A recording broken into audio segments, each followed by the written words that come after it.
8,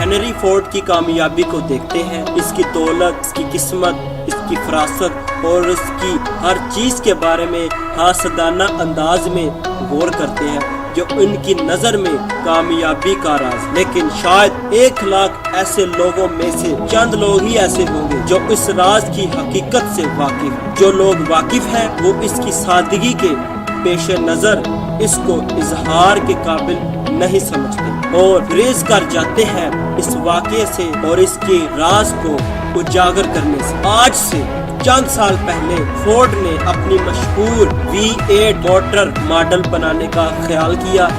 اس کے ذہن میں یہ خیال آیا کہ اس بار اس موٹر کے سارے 8 سلنڈر ایک ہی ڈھانچے میں ڈھالے جائے۔ اس نے اپنے انجینئروں کو طلب کر کے ایک ایسے انجن کا نمونہ پیش کرنے کی ہدایت کی۔ نقشہ تیار کیے گئے اور سارے انجینئر اس بات پر متفق تھے کہ اسے ایسے انجن کا ایک ڈھانچے میں ڈھالا جانا ممکن نہیں۔ فورڈ نے کہا چاہے کچھ بھی ہو اس کو بننا چاہیے، لیکن انہوں نے کہا یہ ناممکن ہے۔ تو فورڈ نے کہا کوشش کریں اور اس وقت تک کرتے رہیں جب تک آپ کامیاب نہ ہو جائیں۔ روپیہ اور وقت کی کوئی تنگی نہیں۔ انجینئروں نے پھر کوششیں شروع کی کیونکہ اگر وہ فورڈ کی ملازمت میں رہنا چاہتے تھے تو انہیں اس کے حکم کی تعمیل تو پھر کرنا تھی۔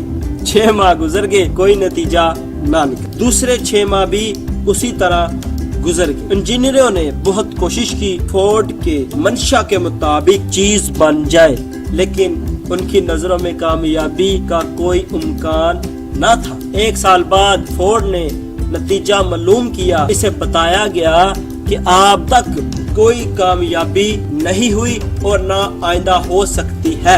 فورڈ نے کہا تو کوشش کرتے رہیں، جاری رکھتے رہیں جب تک آپ اس انجن کو بنا نہیں سکتے۔ انہوں نے کوششیں جاری رکھی، اس کے علاوہ کوئی چارہ نہ تھا اور کامیابی ایک معجزے کی صورت میں ان کے سامنے آ گئی۔ انہیں اپنی محنت کا پھل مل گیا۔ فورڈ نے اپنے ارادے میں ایک بار پھر کامیاب ہوا۔